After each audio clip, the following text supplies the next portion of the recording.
the Cathcart House was built in approximately 1903 by J.R. Leatherman, who was a minister and a contractor originally from Virginia or West Virginia. And Leatherman then decided to build the Cathcart House.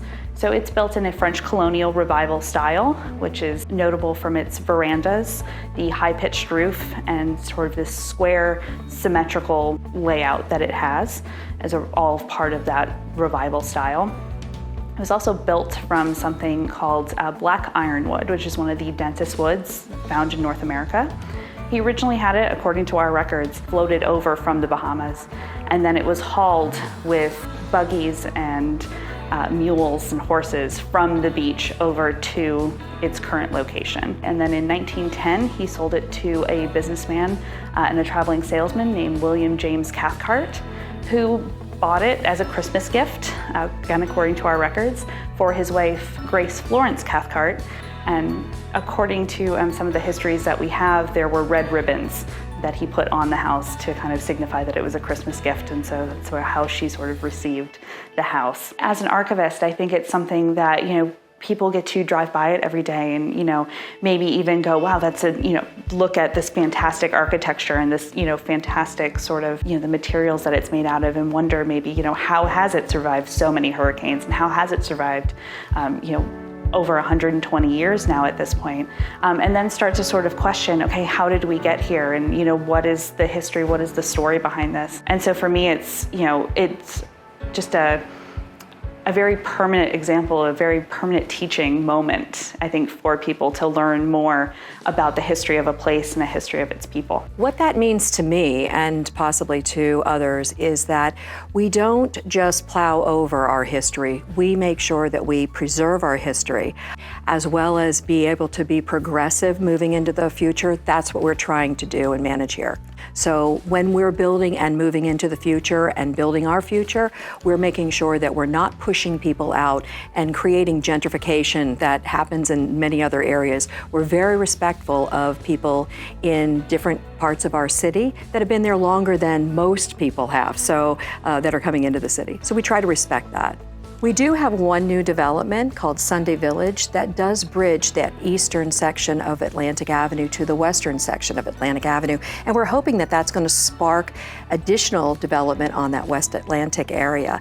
And it's going to be coming with a great amount of benefits to our visitors and our residents alike. It's going to make our city that much more walkable and exciting to be here.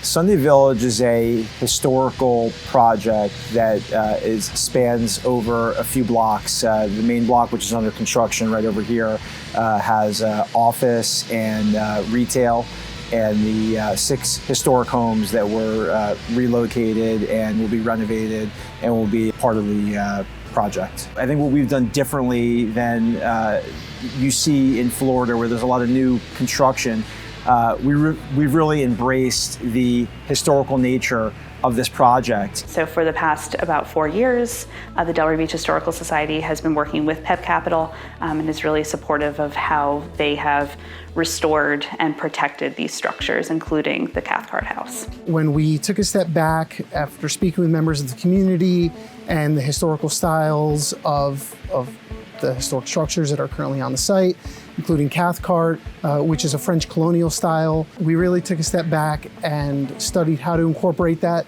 which is why our new building along Atlantic and Swinton, it's a 3-story building with porches that drew its inspiration from Cathcart and that French colonial style and mixed it in with the Anglo-Caribbean style of the overall site.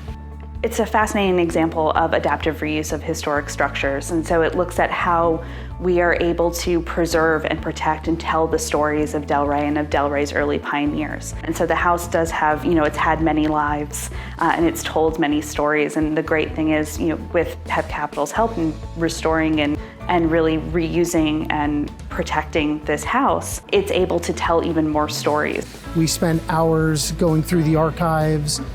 We reviewed pictures and stories and really wanted to understand the history of the site. And we want to understand where we were going by looking at where we came from. This project is very personal to us at Pebb.